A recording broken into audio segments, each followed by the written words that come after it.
Hello.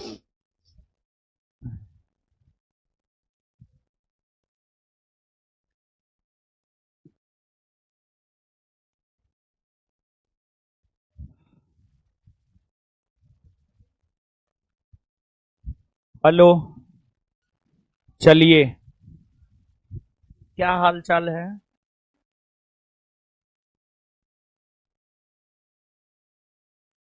क्या हाल चाल है बताइए। ठीक है। देखिए, जहां तक हम लोग पढ़े हुए थे, वहां से आगे हम लोग बढ़ते हैं। देखिए बाबू, एक होता है जो हम आपको हेडिंग मरवाए हैं, प्रधानमंत्री और मंत्री परिषद। यही ना हेडिंग मरवाए हैं ना? अरे, जब प्रधानमंत्री पढ़ाना शुरू किए थे उस समय की हम बात कर रहे हैं। क्या हेडिंग मरवाए हैं? उससे पहले पलटिए तो बाबू। ठीक है, ठीक है, ठीक है। ठीक है, सिर्फ प्रधानमंत्री हेडिंग मारे थे। अब आप एक छोटा सा सब हेडिंग मारिए, छोटा हेडिंग मारिए, केंद्रीय मंत्री परिषद।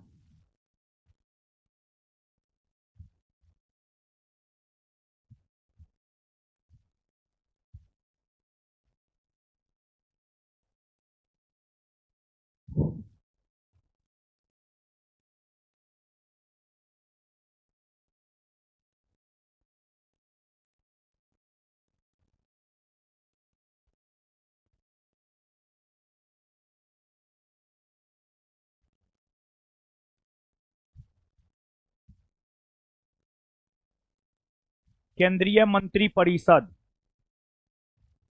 केंद्रीय मंत्री परिषद। केंद्रीय मंत्री परिषद। सुनिए, समझिए। हेडिंग मार लिए? समझिए अब। देखिए बाबू, भारतीय संविधान में एक अनुच्छेद है, अनुच्छेद 74। भारतीय संविधान में एक अनुच्छेद है, अनुच्छेद 74। अनुच्छेद 74 की अगर हम लोग बात करें, तो अनुच्छेद 74 यह कहता है कि राष्ट्रपति को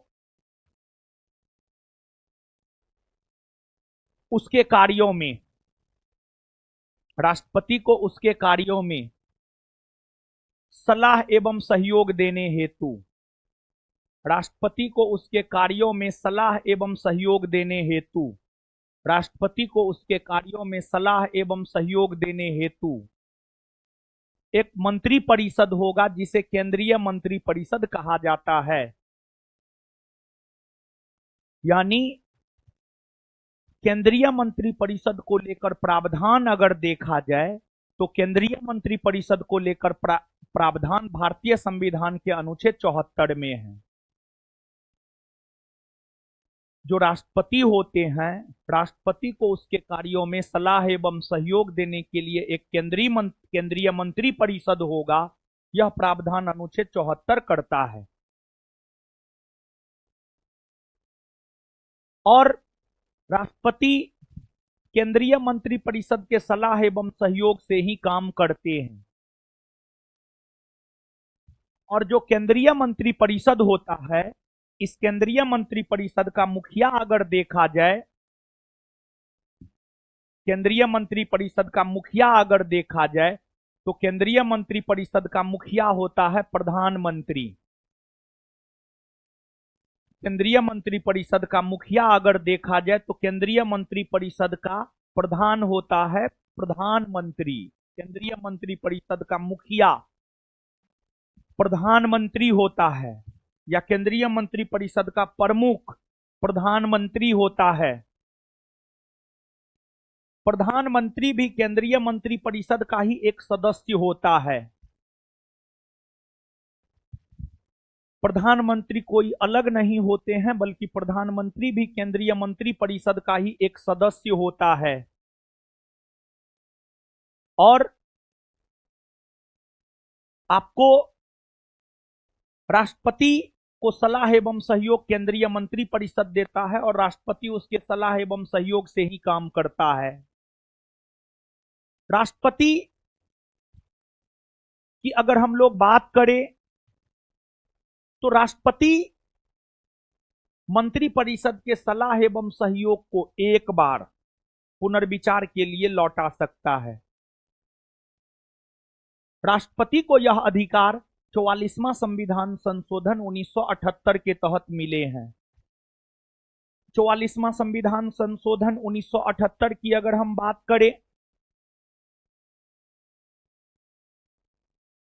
44वां संविधान संशोधन 1978 की अगर हम बात करें तो जो 44वां संविधान संशोधन 1978 है, 44वां संविधान संशोधन 1978 यह प्रावधान करता है कि राष्ट्रपति मंत्रिपरिषद द्वारा दिए गए सलाह एवं सहयोग को राष्ट्रपति मंत्रिपरिषद द्वारा दिए गए सलाह एवं सहयोग को एक बार पुनर्विचार के लिए वापस लौटा सकता है। एक बार पुनर्विचार के लिए वापस लौटा सकता है। लेकिन अगर वही चीज दोबारा आ जाता है तो फिर राष्ट्रपति मानने के लिए बाध्य हो जाता है। वही चीज अगर दोबारा आ जाता है तो फिर राष्ट्रपति मानने के लिए बाध्य हो जाता है। अब बाबू, आपको एक केंद्रीय मंत्रिपरिषद होता है और एक मंत्रिमंडल होता है। एक केंद्रीय मंत्रिपरिषद होता है और एक केंद्रीय मंत्रिमंडल होता है या मंत्रिमंडल होता है। दोनों में कुछ बेसिक अंतर होते हैं। तो केंद्रीय मंत्रिपरिषद और मंत्रिमंडल में जो बेसिक अंतर होते हैं, उस बेसिक अंतर को भी हम लोग समझेंगे। लेकिन उससे पहले आप एक पॉइंट लिखिएगा।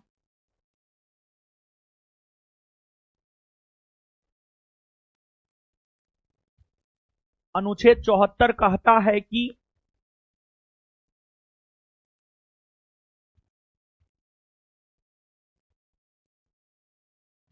अनुच्छेद 74 कहता है कि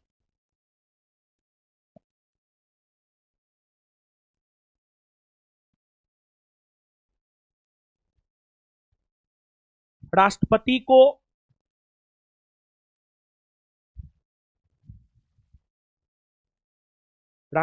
को उसके कार्यों में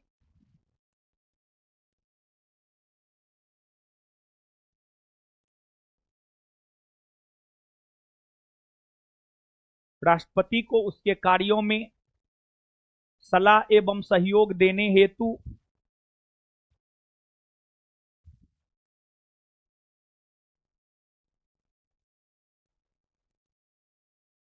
राष्ट्रपति को उसके कार्यों में सलाह एवं सहयोग देने हेतु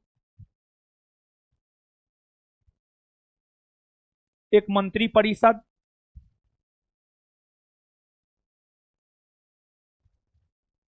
मंत्रिपरिषद होगा, जिसे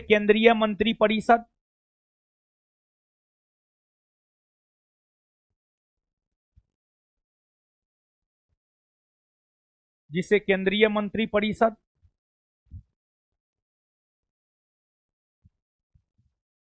कहा जाता है।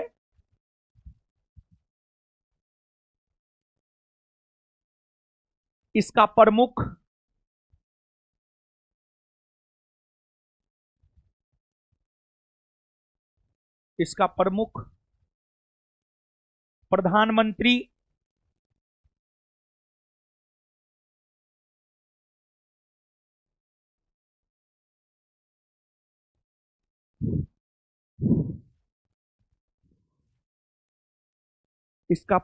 प्रधानमंत्री होते हैं।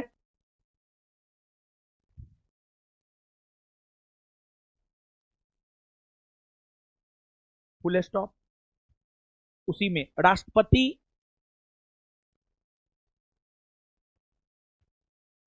राष्ट्रपति सामान्य तौर पर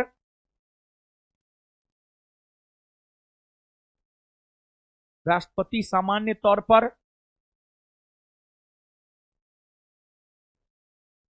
केंद्रीय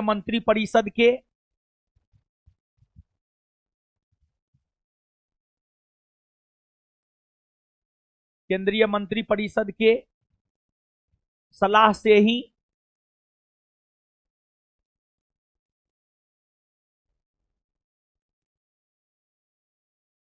काम करते हैं।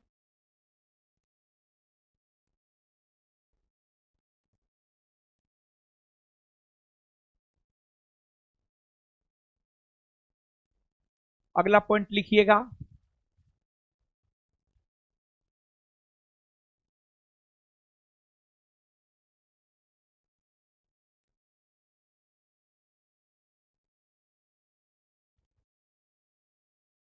अगला पॉइंट लिखिएगा। 44वां संविधान संशोधन 1978 में 44वां संविधान संशोधन 1978 में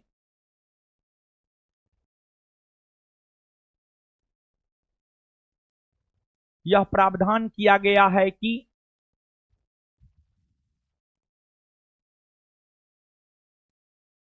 44वां संविधान संशोधन 1978 में यह प्रावधान किया गया है कि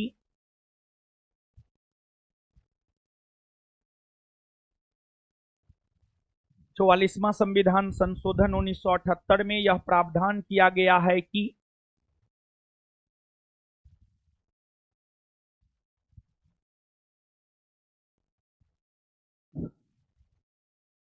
मंत्रिपरिषद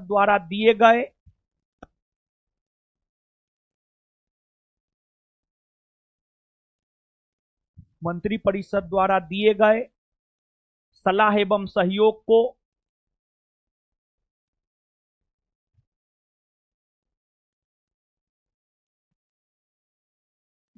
मंत्रिपरिषद द्वारा दिए गए सलाह एवं सहयोग को राष्ट्रपति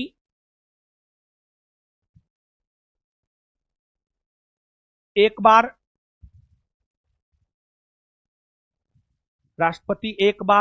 पुनर्विचार के लिए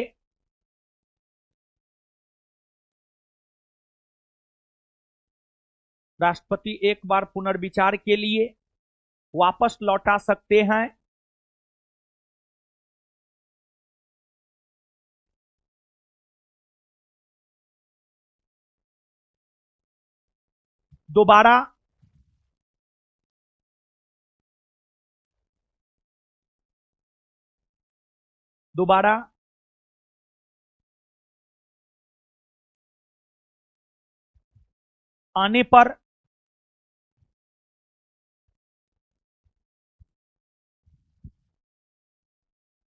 दोबारा आने पर राष्ट्रपति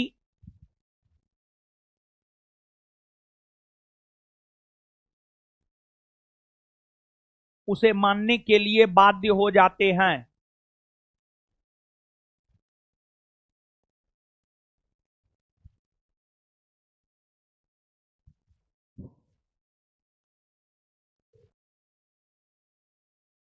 दोबारा आने पर राष्ट्रपति उसे मानने के लिए बाध्य हो जाते हैं।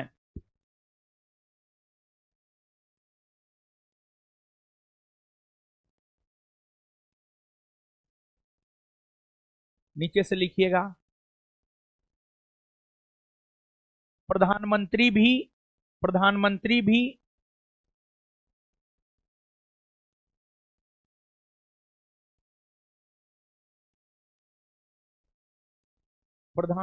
भी केंद्रीय मंत्रिपरिषद का ही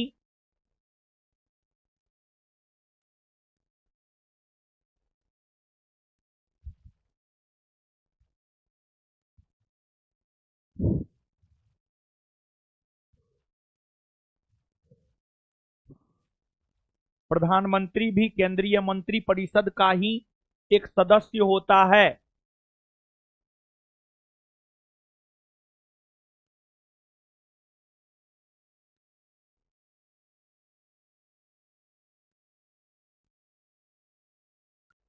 प्रधानमंत्री भी केंद्रीय मंत्री परिषद का ही एक सदस्य होता है। चलिए आगे आ जाइएगा बाबू, आगे समझिएगा थोड़ा सा।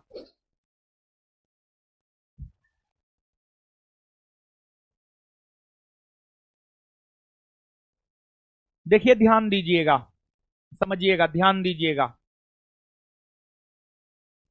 देखिए बाबू, अगर देखा जाए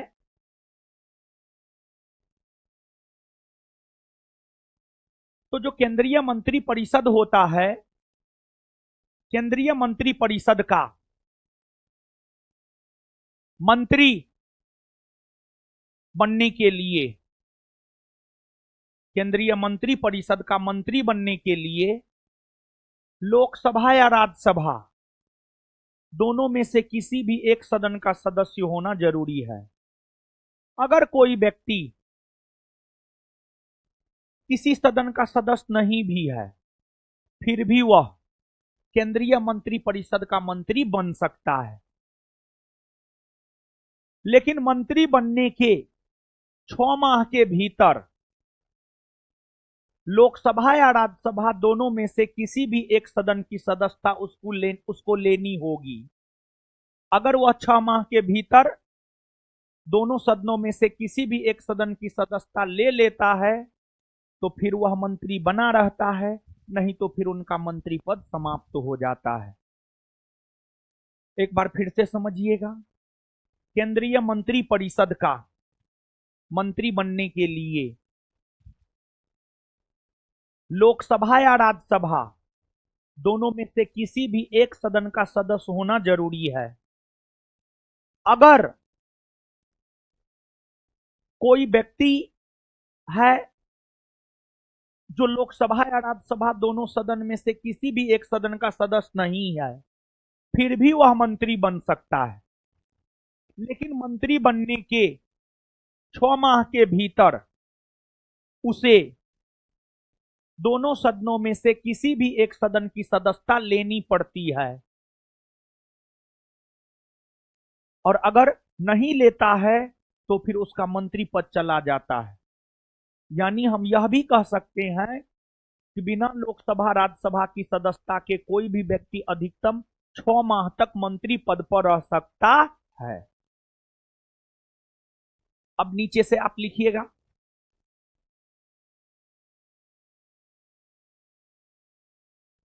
केंद्रीय मंत्री परिषद का, लिखिए बतियाइए मत,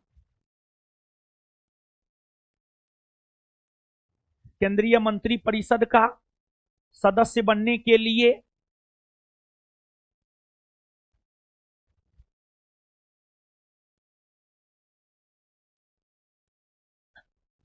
केंद्रीय मंत्री परिषद का सदस्य बनने के लिए केंद्रीय मंत्री परिषद का सदस्य बनने के लिए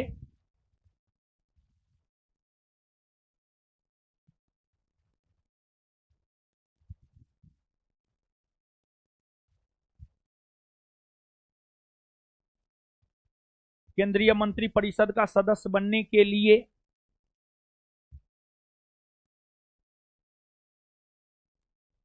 संसद के दोनों सदनों में से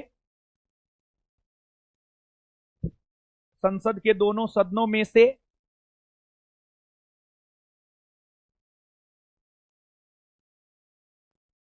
संसद के दोनों सदनों में से किसी भी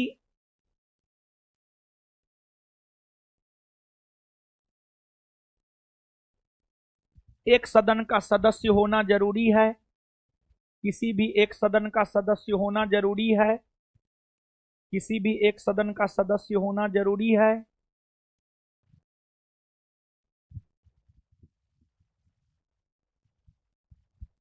लेकिन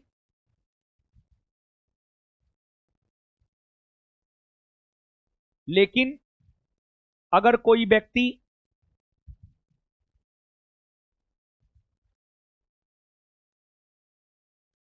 लेकिन अगर कोई व्यक्ति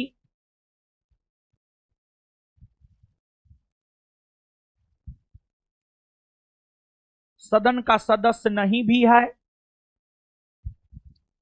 लेकिन अगर कोई व्यक्ति सदन का सदस्य नहीं भी है, लेकिन अगर कोई व्यक्ति सदन का सदस्य नहीं भी है तो भी तो भी वह मंत्री बन सकता है, तो भी वह मंत्री बन सकता है,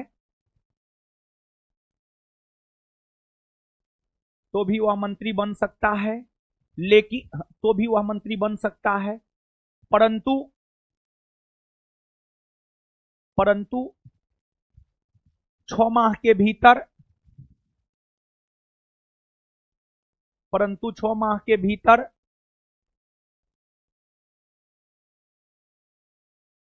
परंतु 6 माह के भीतर उन्हें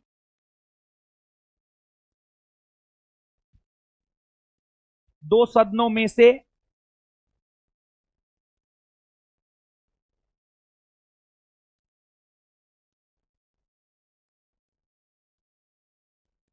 किसी भी एक सदन 6 माह के भीतर दो सदनों में से किसी भी एक सदन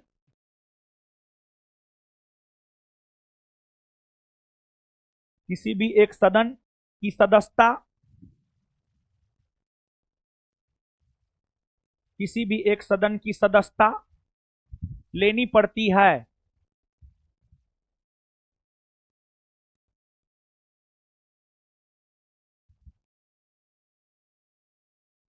अर्थात हम कह सकते हैं कि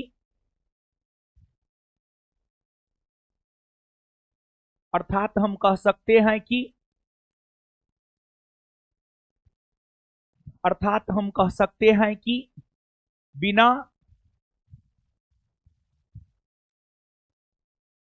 किसी सदन की सदस्यता लिए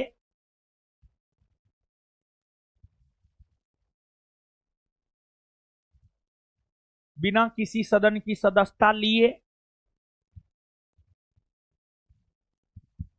कोई भी व्यक्ति कोई भी व्यक्ति कोई भी व्यक्ति अधिकतम 6 माह तक कोई भी व्यक्ति अधिकतम 6 माह तक मंत्री पद पर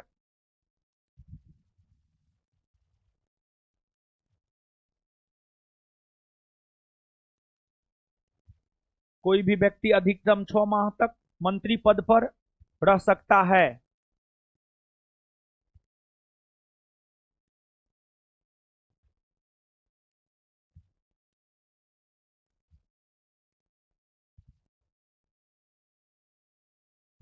चलिए अब देखिएगा बाबू, आप आगे आइएगा। देखिए अब जो है बाबू, आप दो कॉलम बनाइएगा। एगो में लिखिएगा केंद्रीय मंत्री परिषद,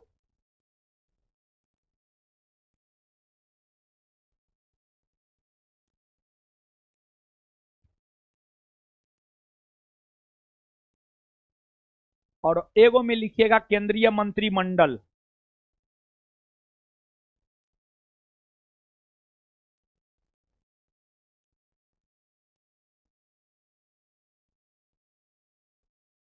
दो कॉलम बनाइए। एगो में लिखिए केंद्रीय मंत्री परिषद, एक में लिखिए केंद्रीय मंत्रिमंडल।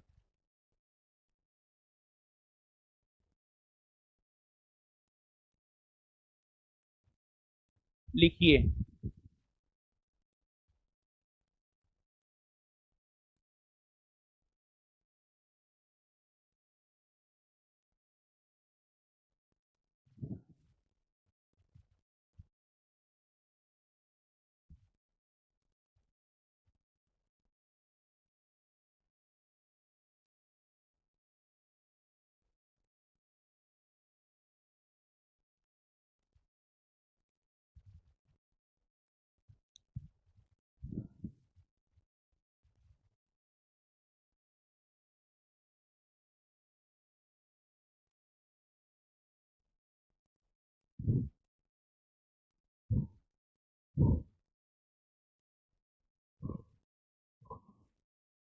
लिख लिए बाबू। अब समझिए, देखिए कि दोनों में क्या अंतर है, उस अंतर को हमें समझना है। कि दोनों में क्या अंतर है, उस अंतर को हमें समझना है। देखिए बाबू, जैसे जीएस है, जीएस जनरल स्टडीज, इसके अंतर्गत हिस्ट्री है, पॉलिटी है, ज्योग्राफी है, इकोनॉमिक्स है, फिजिक्स है, केमिस्ट्री है, बायोलॉजी है। जीएस में हिस्ट्री, पॉलिटी, ज्योग्राफी, इकोनॉमिक्स है, ये आर्ट सेक्शन है, आर्ट। फिजिक्स, केमिस्ट्री, बायोलॉजी ये साइंस सेक्शन है। उसी प्रकार से मंत्री, मंत्री मंत्री की अगर हम लोग बात, लड़की मोबाइल चला रही है, मोबाइल तोड़ देंगे हम, समझिए। तुम ही ठो को मोबाइल है, मोबाइल दो तो तुम अपना 1 सप्ताह के बाद लेना। चलो मोबाइल दो, मोबाइल दो।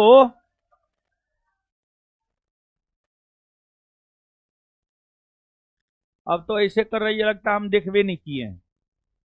तुमको ये नहीं पता है कि तुम नीचे में बैठी हुई, हम तुमसे ऊंचे स्थल पर जो है खड़ा है?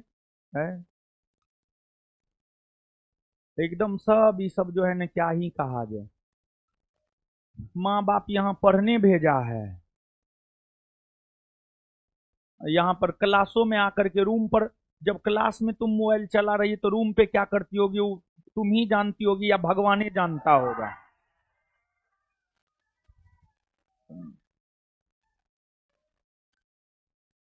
सुनिए, समझिए, हल्ला मत कीजिए बाबू लोग, हल्ला मत कीजिए। देखिए, मोबाइल, हमको मोबाइल ना है जी, है? मेरे मोबाइल में फोन नहीं आता है, हम मोबाइल नहीं चला सकते हैं। हम चलाने लगे तब कैसा होगा?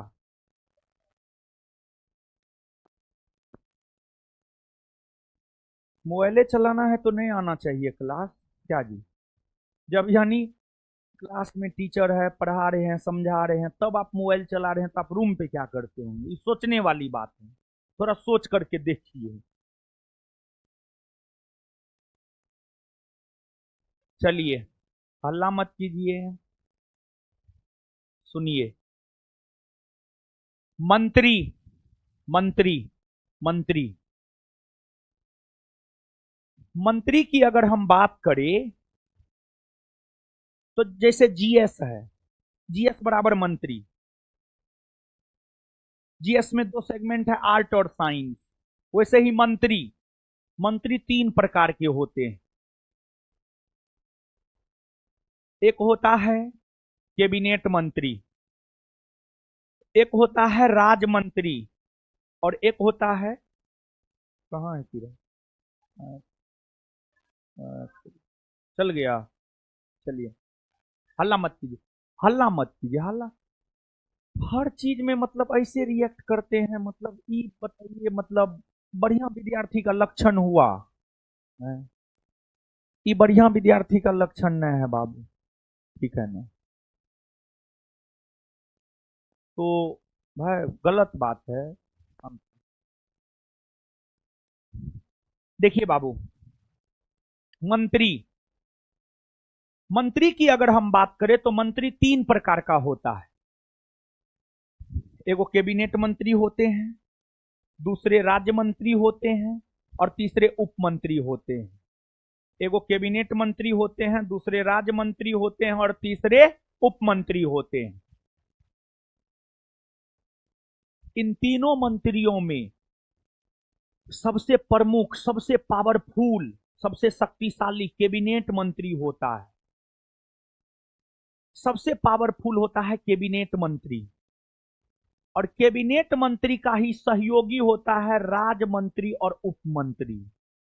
जो राज मंत्री और उप मंत्री होते हैं, राज मंत्री और उप मंत्री कैबिनेट मंत्री का ही सहयोगी होता है।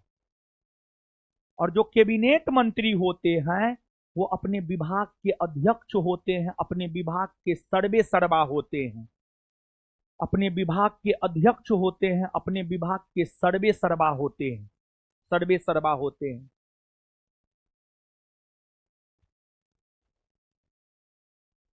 अब बाबू आपको केंद्रीय मंत्रिपरिषद, केंद्रीय मंत्रिपरिषद एक बड़ा निकाय है। केंद्रीय मंत्रिपरिषद एक बड़ा निकाय है। केंद्रीय मंत्रिपरिषद एक बड़ा निकाय है। यह बड़ा निकाय क्यों है? केंद्रीय मंत्रिपरिषद बड़ा निकाय इसलिए है क्योंकि केंद्रीय मंत्रिपरिषद में तीनों प्रकार के मंत्री आ जाते हैं। केंद्रीय मंत्रिपरिषद में तीनों प्रकार के मंत्री आ जाते हैं। केंद्रीय मंत्रिपरिषद में कैबिनेट मंत्री भी होते हैं, राज्य मंत्री भी होते हैं और उप मंत्री भी होते हैं, उप मंत्री भी होते हैं। केंद्रीय मंत्रिपरिषद की अगर हम बात करें तो जो केंद्रीय मंत्रिपरिषद है, केंद्रीय मंत्रिपरिषद में जो है कैबिनेट मंत्री भी होते हैं, राज्य मंत्री भी होते हैं, उप मंत्री भी होते हैं। केंद्रीय मंत्रिपरिषद में कैबिनेट मंत्री भी होते हैं, राज्य मंत्री भी होते हैं और उप मंत्री भी होते हैं, उप मंत्री भी होते हैं। लेकिन वही मंत्रिमंडल, मंत्रिमंडल छोटा निकाय है। मंत्रिमंडल छोटा निकाय है। मंत्रिमंडल छोटा निकाय है। इसे हम लोग छोटा निकाय क्यों कह रहे हैं? इसे हम लोग छोटा निकाय इसलिए कह रहे हैं क्योंकि मंत्रिमंडल में सिर्फ और सिर्फ कैबिनेट मंत्री ही शामिल होते हैं। मंत्रिमंडल में जो है सिर्फ और सिर्फ कैबिनेट मंत्री ही शामिल होते हैं। सिर्फ कैबिनेट मंत्री शामिल होते हैं मंत्रिमंडल में। मंत्रिमंडल में सिर्फ कैबिनेट मंत्री शामिल होते हैं। तो आप स्वयं देखिए ना कि मंत्रिपरिषद में कैबिनेट मंत्री भी होते हैं, राज्य मंत्री भी होते हैं, उप मंत्री भी होते हैं। तीनों प्रकार के मंत्री जो है मंत्रिमंडल में केंद्रीय मंत्रिपरिषद में आते हैं। और मंत्रिमंडल में सिर्फ कैबिनेट मंत्री होते हैं। मंत्रिमंडल में सिर्फ कैबिनेट मंत्री होते हैं। तो आप स्वयं सोचिए कौन छोटा होगा, कौन बड़ा होगा? बोलिए। बात सीधी है। छोटा होगा मंत्रिमंडल, बड़ा होगा मंत्रिपरिषद, क्योंकि मंत्रिपरिषद में सभी प्रकार के मंत्री आते हैं और मंत्रिमंडल में सिर्फ कैबिनेट मंत्री होता है। सभी मंत्री को मिलाकर मंत्रियों की संख्या 80 के आसपास होता है और कैबिनेट मंत्री सिर्फ 15-20 गो होता है। मुख्य तौर पर कैबिनेट मंत्री मात्र 15-20 गो होता है। यानी मंत्रिमंडल बमुश्किल 18 से 20 सदस्यीय निकाय है, जिसमें 18 से 20 सदस्य होते हैं, और मंत्रिपरिषद 70 से 80 सदस्यीय निकाय है। तो अब आप स्वयं बताइए 70 से 80 बड़ा है कि 18 से 20 बड़ा है? तो ये बड़ा निकाय और ये छोटा निकाय समझ में आया? क्लियर? अब देखिए बाबू, बैठक जो होती है ना, बैठक जो होती है, बैठक मंत्रिमंडल का होता है। बैठक जो होता है, बैठक मंत्रिमंडल का होता है। बैठक मंत्रिमंडल का होता है। मंत्रिपरिषद का बैठक नहीं होता है। मंत्रिपरिषद का बैठक नहीं होता है। और मंत्रिमंडल की बैठक जो होती है उसकी अध्यक्षता प्रधानमंत्री के द्वारा किया जाता है। मंत्रिमंडल की जो बैठक होती है उसकी अध्यक्षता प्रधानमंत्री के द्वारा किया जाता है। और मंत्रिमंडल की बैठक की अध्यक्षता प्रधानमंत्री करते हैं। और मंत्रिमंडल की बैठक में निर्णय अगर देखा जाए तो मंत्रिमंडल की बैठक में निर्णय सर्वसहमति से लिया जाता है। यानी सभी के आपसी सहमति से लिया जाता है। वहां पर कोई मतदान नहीं होता है कि कौन पक्ष में है कौन विपक्ष में है। सबको सहमति देना ही होता है। और बाबू अगर भारत के संविधान में देखा जाए तो भारत के संविधान में मंत्रिमंडल शब्द का प्रयोग सिर्फ एक अनुच्छेद में है। पूरे संविधान में मंत्रिपरिषद शब्द का जिक्र है, लेकिन मंत्रिमंडल शब्द की हम लोग बात करें तो मंत्रिमंडल शब्द का जिक्र भारतीय संविधान के एकमात्र अनुच्छेद में है। मंत्रिमंडल शब्द का जिक्र भारतीय संविधान के एकमात्र अनुच्छेद में है। मंत्रिमंडल शब्द का जिक्र जो भारतीय संविधान के एकमात्र अनुच्छेद में है वो अनुच्छेद है अनुच्छेद 352। मंत्रिमंडल शब्द का जिक्र भारतीय संविधान के एकमात्र अनुच्छेद में है वो अनुच्छेद है अनुच्छेद 352। अनुच्छेद 352 देखिए, अनुच्छेद 352 में भी जो मंत्रिमंडल शब्द जोड़ा गया है, अनुच्छेद 352 में भी जो मंत्रिमंडल शब्द जोड़ा गया है वह 44वां संविधान संशोधन 1978 के तहत जोड़ा गया है। अनुच्छेद 352 में मंत्रिमंडल शब्द जो है 44वां संविधान संशोधन 1978 के तहत जोड़ा गया है। और बाबू, जैसे आपको कैबिनेट मंत्री होता है, राज्य मंत्री होता है, उपमंत्री होता है, उसी प्रकार से एक होता है आपको किचन कैबिनेट।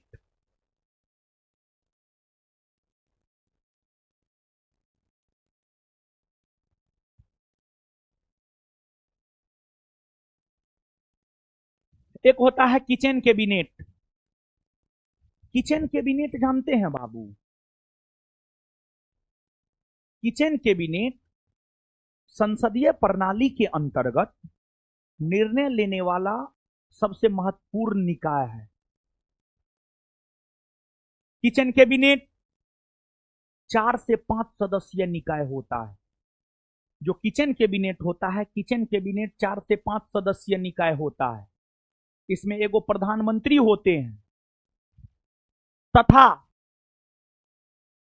प्रधानमंत्री के जो सबसे करीबी कैबिनेट मंत्री होते हैं वो होते हैं किचन कैबिनेट में। और किचन कैबिनेट में कैबिनेट मंत्रियों के अलावे प्रधानमंत्री के विश्वासी और सहयोगी मित्र और परिवार के सदस्य भी किचन कैबिनेट में हो सकते हैं, जो प्रधानमंत्री को निर्णय लेने में मदद कर सकता है, जो प्रधानमंत्री को निर्णय लेने में मदद कर सकता है। प्रधानमंत्री जो भी राजनीतिक निर्णय लेते हैं, जो भी प्रशासनिक निर्णय लेते हैं, वह किचन कैबिनेट के जरिए ही लेते हैं। जैसे मोदी जी का जो किचन कैबिनेट है, मोदी जी के किचन कैबिनेट में सामान्य तौर पर एगो अमित शाह दिखते हैं। मोदी जी और शाह जी, ये दोनों को मिलाकर जो कैबिनेट बनेगा उसको आप किचन कैबिनेट कह सकते हैं। तो एक किचन कैबिनेट होता है और यह बड़ी महत्वपूर्ण निकाय होता है। तो किचन कैबिनेट से जो बाबू प्रश्न आता है, किचन कैबिनेट में कौन कौन शामिल होते हैं? तो किचन कैबिनेट में प्रधानमंत्री के अलावे उनके सबसे करीबी कैबिनेट मंत्री, उनके विश्वसनीय और विश्वास पात्र मित्र और उनके परिवार के सदस्य भी किचन कैबिनेट में शामिल हो सकते हैं। इस बात को आप याद रखिएगा, ठीक है ना? इस प्रकार के प्रश्न अभी बिहार के किसी एग्जाम में नहीं पूछा है, लेकिन यूपीएससी और यूपीपीसीएस, यूपीपीसीएस भी पूछा है कि नहीं पूछा है कंफर्म ना है, लेकिन यूपीएससी किचन कैबिनेट के बारे में पूछा है, ये बात हम कंफर्म है। लेकिन बिहार का भी कोई एग्जाम आज तक नहीं पूछा है, लेकिन पूछ सकता है। यूपीएससी क्वेश्चन पूछ दिया है तो ये आगे किसी ना किसी एग्जाम में पूछेगा ही पूछेगा। तो अब आप नीचे से लिखना शुरू कीजिए। दो कॉलम बनाए थे ना, केंद्रीय मंत्री परिषद और केंद्रीय मंत्रिमंडल। अब बाबू आप लिखिएगा केंद्रीय मंत्री परिषद में, केंद्रीय मंत्री परिषद में लिखिएगा।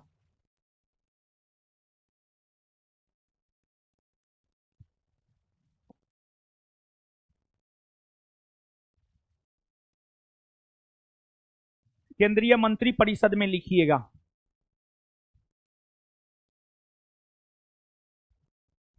केंद्रीय मंत्री परिषद में किसमें लिखना है? केंद्रीय मंत्री परिषद में लिखिएगा। यह एक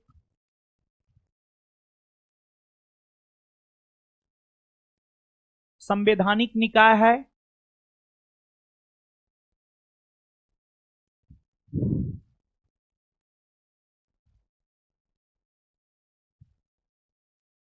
क्योंकि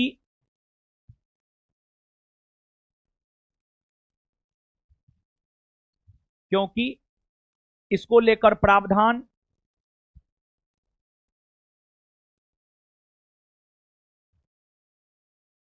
क्योंकि इसको लेकर प्रावधान संविधान के अनुच्छेद 74 में है।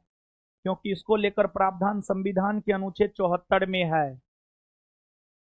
क्योंकि इसको लेकर प्रावधान संविधान के अनुच्छेद 74 में है।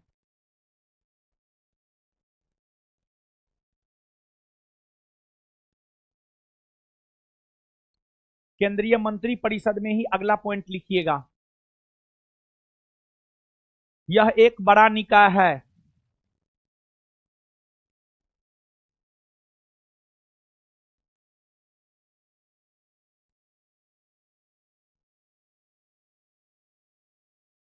केंद्रीय मंत्री परिषद में ही अगला पॉइंट लिखिएगा। इसके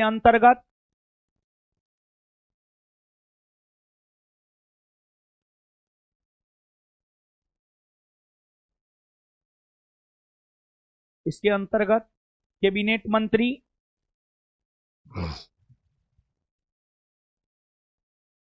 राज्य मंत्री, उप मंत्री,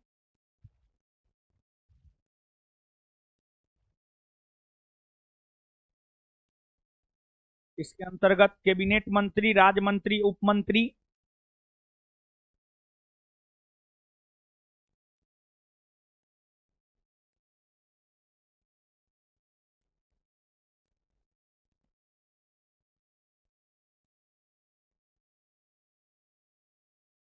सभी शामिल होते हैं।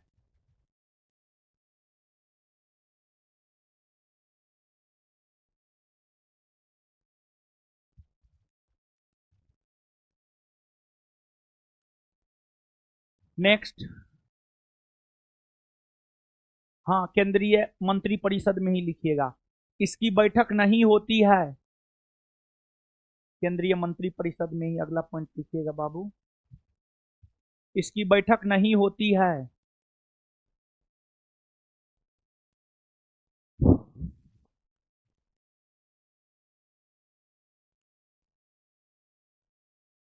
अब केंद्रीय मंत्रिमंडल में लिखिएगा। केंद्रीय मंत्रिमंडल में अब लिखना शुरू कीजिए।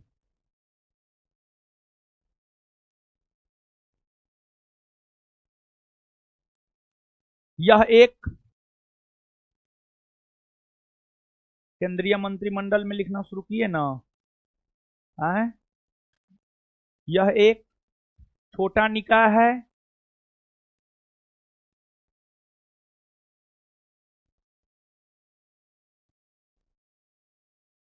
नेक्स्ट पॉइंट, इसके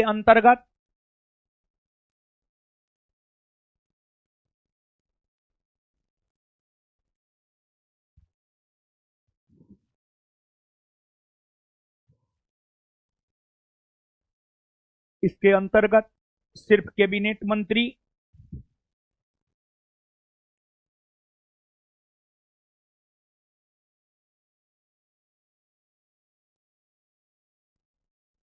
इसके अंतर्गत सिर्फ कैबिनेट मंत्री शामिल होते हैं।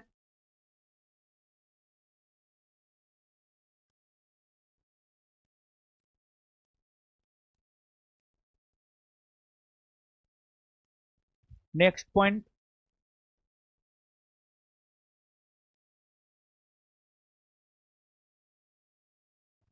बैठक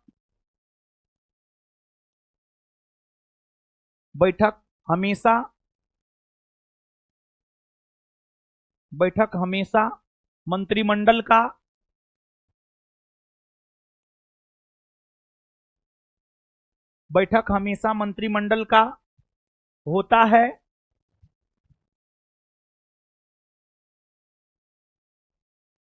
जिसकी अध्यक्षता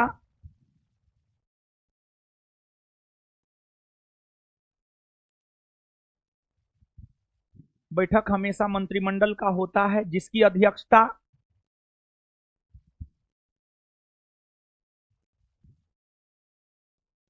अध्यक्षता प्रधानमंत्री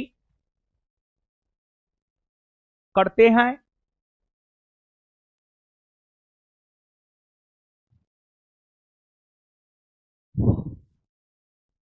प्रधानमंत्री करते हैं,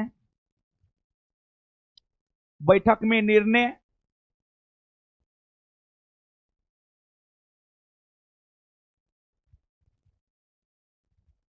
बैठक में निर्णय,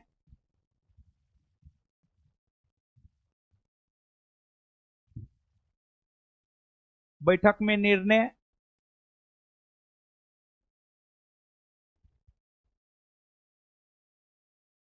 बैठक में निर्णय,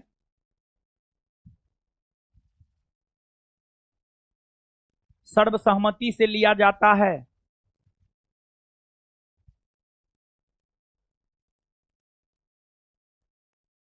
नेक्स्ट पॉइंट लिखिएगा बाबू,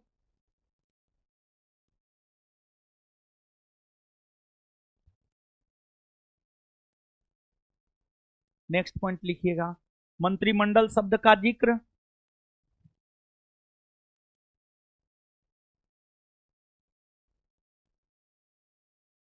मंत्रिमंडल शब्द का जिक्र भारतीय संविधान के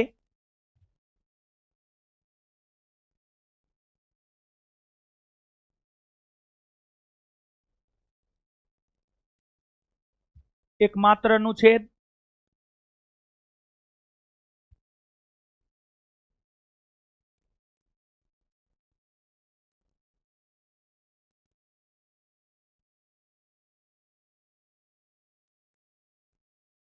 अनुच्छेद, एकमात्र अनुच्छेद 352 में, अनुच्छेद 352 में देखने को मिलता है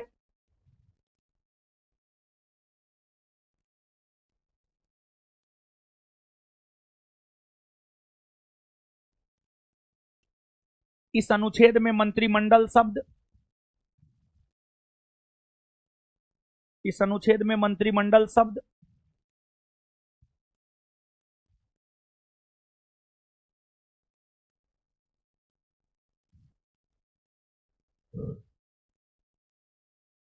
इस अनुच्छेद में मंत्रिमंडल शब्द 44वां संविधान संशोधन,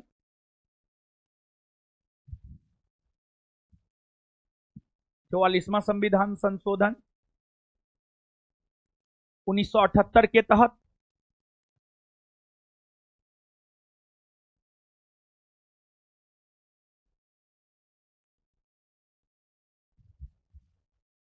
चौवालीसवां संविधान संशोधन 1978 के तहत शामिल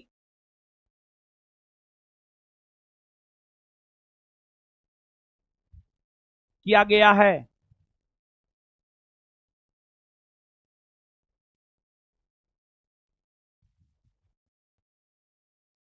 आगे हेडिंग मारिएगा बाबू, किचन कैबिनेट, किचन कैबिनेट,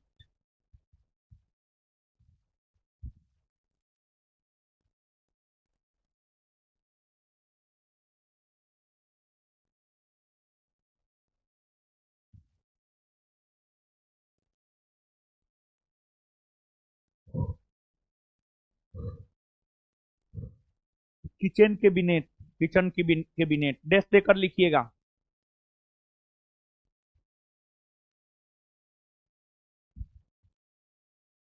यह, आगे देखिए ऐसे लिखिएगा, यह 4-5 सदस्यीय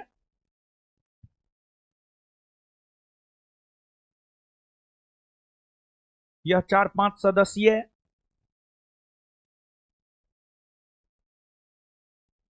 यह 4-5 सदस्यीय उसका देख करके लिखती है जी, हम तो यहाँ पे लिखे थे तो नहीं देखी थी कैसे लिखा जाता है।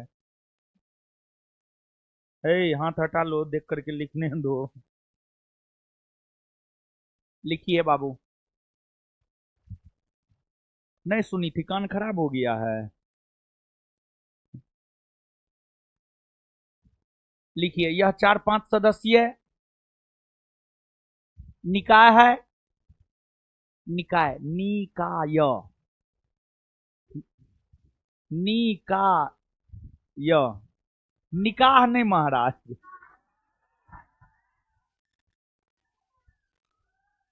निकाय, क नी का य य य य य। क्या लिखे हैं आपको? हाँ ठीक है लिखे हैं। कोई निकाह नहीं लिखी है?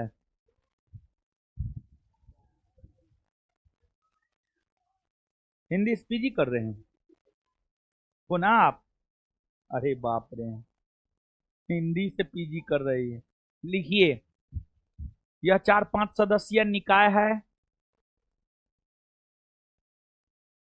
इसमें एक मिनट, यह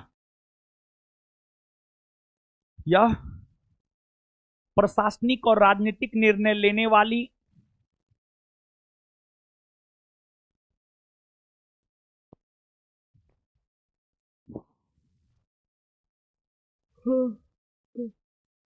यह प्रशासनिक और राजनीतिक निर्णय लेने वाली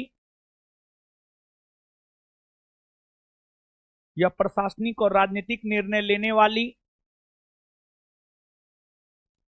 सबसे महत्वपूर्ण सबसे महत्वपूर्ण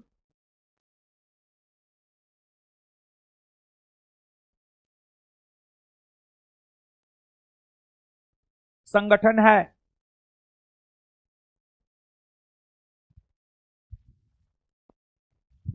इसमें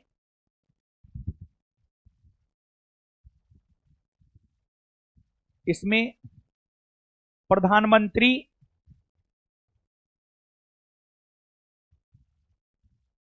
और उसके करीबी कैबिनेट मंत्री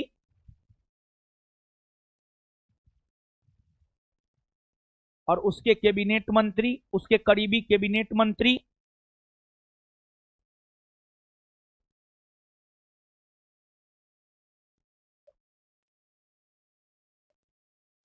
तथा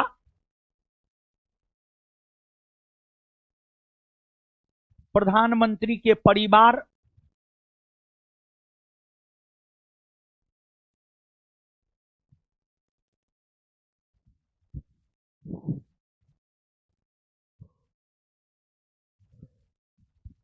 प्रधानमंत्री के परिवार के सदस्य प्रधानमंत्री के परिवार के सदस्य प्रधानमंत्री के परिवार के सदस्य और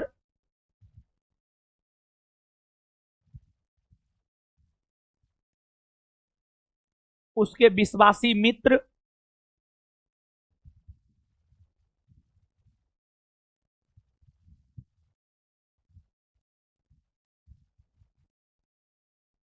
शामिल होते हैं।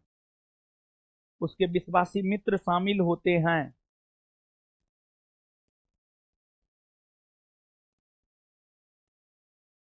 उसके विश्वासी मित्र शामिल होते हैं। Full stop, full stop. चलिए अब सुनिए, सुनिए 1 मिनट। देखिए बाबू, भारतीय संविधान में एक अनुच्छेद है, अनुच्छेद 75 का क्लाउज 2। भारतीय संविधान में एक अनुच्छेद है, अनुच्छेद 75 का क्लाउज 2। एक अनुच्छेद है, अनुच्छेद 75 का क्लाउज 3। ठीक है, 75 का क्लाउज 2 तो कभी कताल पूछा है, लेकिन 75 के क्लाउज 3 में जो प्रावधान है वह कोई ऐसा एग्जाम नहीं होगा जो नहीं पूछा होगा। तो आखिरकार 75 का क्लाउज 2 क्या कहता है और 75 का क्लाउज 3 क्या कहता है? 75 के क्लाउज 2 की अगर हम बात करें बाबू, तो जो 75 का क्लाउज 2 है, 75 का क्लाउज 2 यह कहता है कि केंद्रीय मंत्री परिषद के मंत्री केंद्रीय मंत्री परिषद के मंत्री व्यक्तिगत तौर पर, पर्सनली, व्यक्तिगत तौर पर राष्ट्रपति के प्रति उत्तरदायी होगा। व्यक्तिगत तौर पर राष्ट्रपति के प्रति उत्तरदायी होगा। व्यक्तिगत तौर पर राष्ट्रपति के प्रति उत्तरदायी होगा। 75 का क्लाउज 2 अगर देखा जाए तो भारतीय संविधान का जो अनुच्छेद 75 का क्लाउज 2 है, 75 का क्लाउज 2 यह कहता है कि केंद्रीय मंत्री परिषद के जो मंत्री होते हैं वो व्यक्तिगत तौर पर राष्ट्रपति के प्रति उत्तरदायी होता है। यानी किसी मंत्री को पद से राष्ट्रपति हटा सकते हैं व्यक्तिगत तौर पर, लेकिन ऐसा नहीं है कि राष्ट्रपति अपनी मर्जी से हटा सकते हैं, नहीं। लेकिन ऐसा नहीं है कि राष्ट्रपति अपनी मर्जी से हटा सकते हैं, नहीं।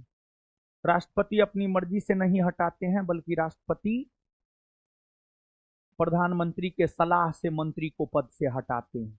राष्ट्रपति प्रधानमंत्री के सलाह से मंत्री को पद से हटाते हैं। उसी प्रकार 75 का क्लाउज 3, 75 का क्लाउज 3 अगर देखा जाए तो 75 का क्लाउज 3 यह कहता है कि जो केंद्रीय मंत्री परिषद है, 75 का क्लाउज 3 यह कहता है जो केंद्रीय मंत्री परिषद है, केंद्रीय मंत्री परिषद सामूहिक तौर पर लोकसभा के प्रति उत्तरदायी है। केंद्रीय मंत्री परिषद सामूहिक तौर पर लोकसभा के प्रति उत्तरदायी है। 75 का क्लाउज 3 यह कहता है केंद्रीय मंत्री परिषद सामूहिक तौर पर लोकसभा के प्रति उत्तरदायी है। इसका क्या मतलब है? इसका मतलब यह है कि केंद्रीय मंत्री परिषद सामूहिक तौर पर, यानी पूरा केंद्रीय मंत्री परिषद, पूरा केंद्रीय मंत्री परिषद अस्तित्व में रहेगा या नहीं रहेगा, वह लोकसभा के ऊपर निर्भर करता है। अगर केंद्रीय मंत्री परिषद को लोकसभा में बहुमत प्राप्त है तो केंद्रीय मंत्री परिषद अस्तित्व में रहेगा, और अगर केंद्रीय मंत्री परिषद को लोकसभा में बहुमत प्राप्त नहीं है तो फिर केंद्रीय मंत्री परिषद अस्तित्व में नहीं रहेगा। तो केंद्रीय मंत्री परिषद तब तक अस्तित्व में रहता है जब तक कि उसे लोकसभा में बहुमत प्राप्त होता है, और जिस रोज केंद्रीय मंत्री परिषद लोकसभा में अपना बहुमत खो दिया, उस दिन केंद्रीय मंत्री परिषद को बर्खास्त कर दिया जाता है, समाप्त कर दिया जाता है। समझे? तो नीचे से लिखिएगा, इसको नोट देकर लिखिएगा, पहला पॉइंट दूसरा पॉइंट, नोट देकर पहला पॉइंट दूसरा पॉइंट, नोट में पहला पॉइंट लिखिए बाबू।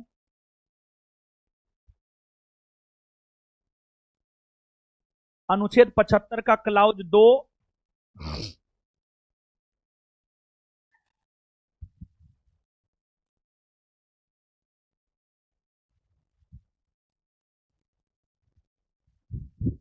अनुच्छेद 75 का क्लाउज 2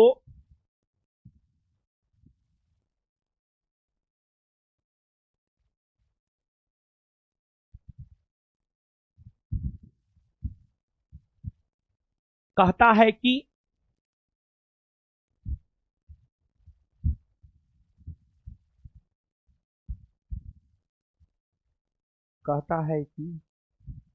केंद्रीय मंत्री परिषद के मंत्री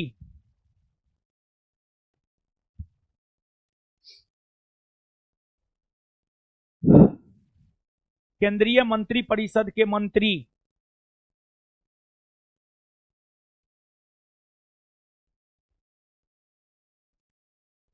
केंद्रीय मंत्री परिषद के मंत्री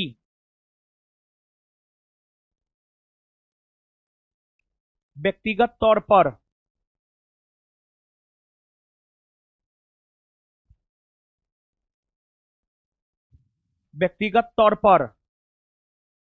राष्ट्रपति के प्रति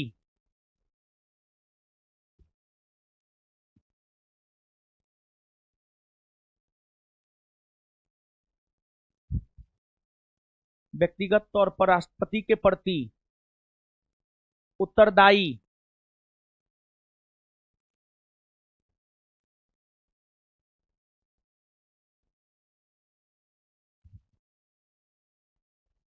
व्यक्तिगत तौर पर राष्ट्रपति के प्रति उत्तरदायी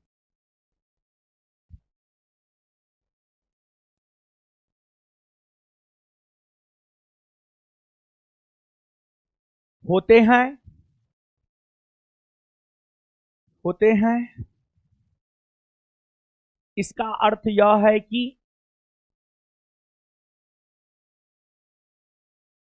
इसका अर्थ यह है कि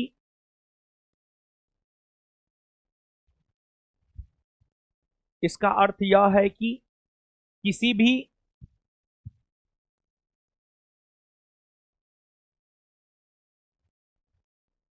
भी मंत्री को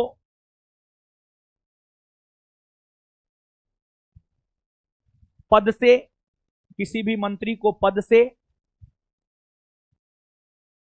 राष्ट्रपति हटाते हैं,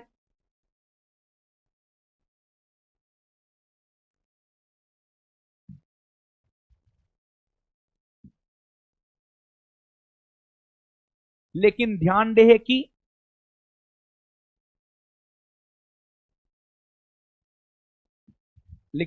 रहे कि राष्ट्रपति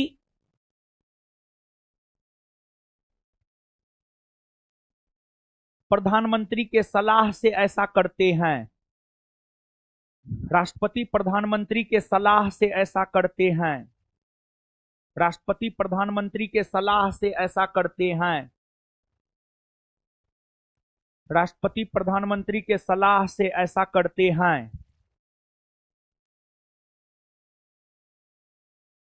आगे 75 का क्लाउज 3,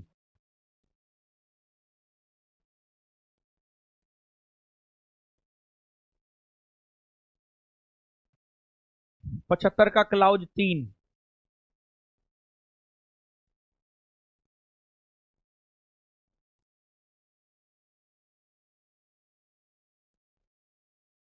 यह अनुच्छेद कहता है कि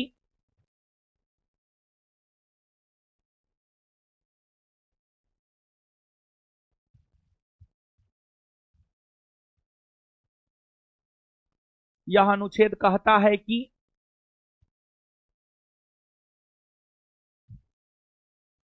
केंद्रीय मंत्रिपरिषद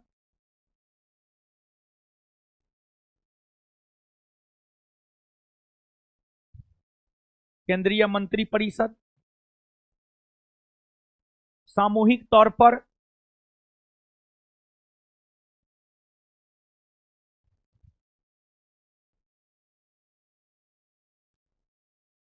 केंद्रीय मंत्रिपरिषद सामूहिक तौर पर लोकसभा के प्रति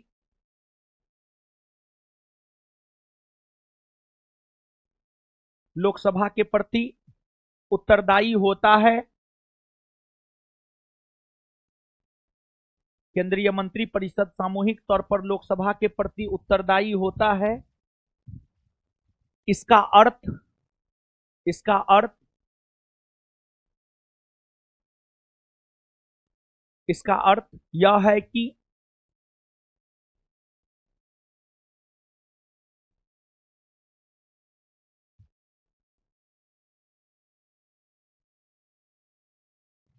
इसका अर्थ यह है कि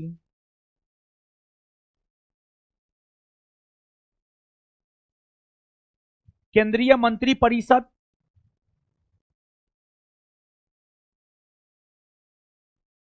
केंद्रीय मंत्रिपरिषद तब तक अस्तित्व में रहेगा केंद्रीय मंत्रिपरिषद तब तक अस्तित्व में रहेगा जब तक कि उसे जब तक कि उसे जब तक कि उसे लोकसभा में जब तक कि उसे लोकसभा में बहुमत प्राप्त होता है।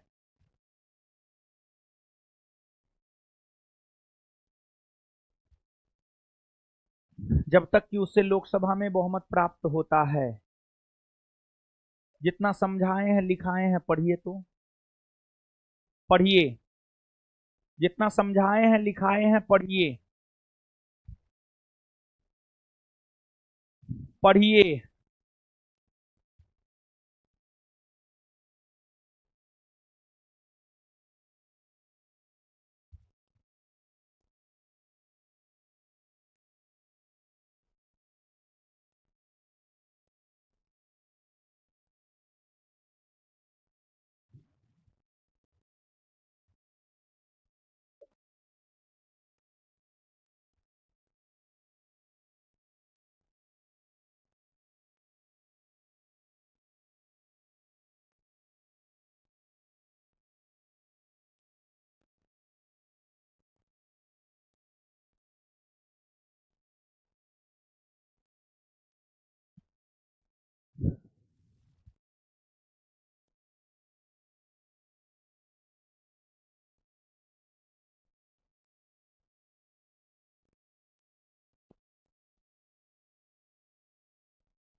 क्या है?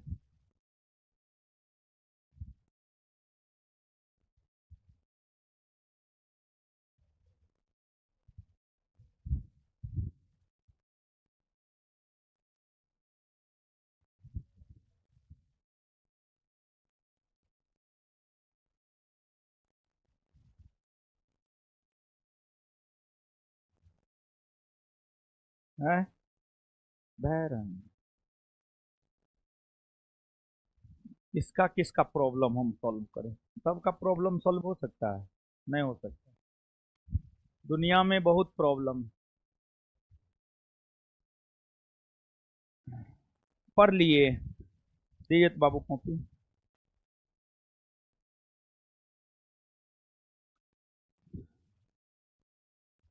कौन अनुच्छेद कहता है राष्ट्रपति को उसके कार्यों में सलाह एवं सहयोग देने के लिए केंद्रीय मंत्री परिषद होगा?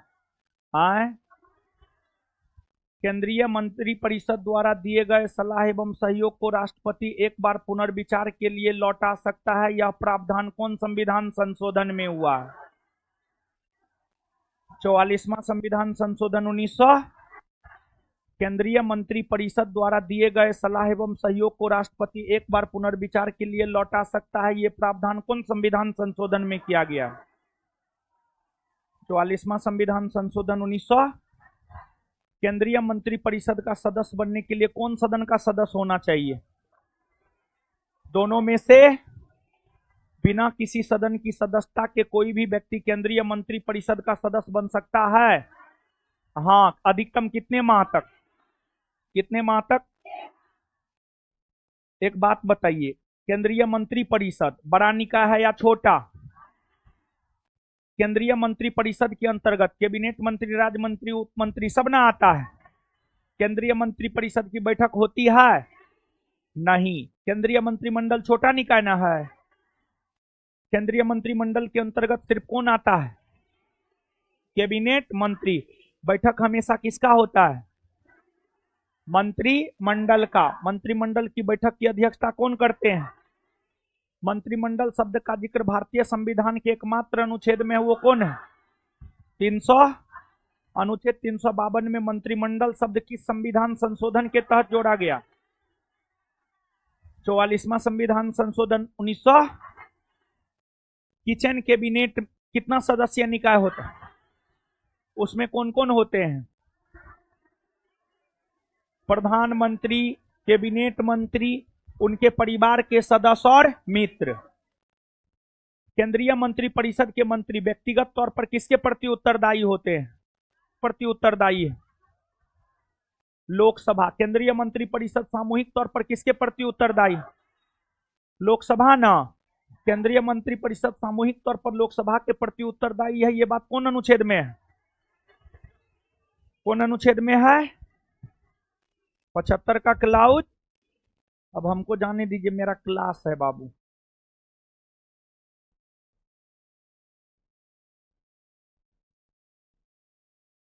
है लड़का लोग, रुको, निकलने दो हमको, तब निकलना।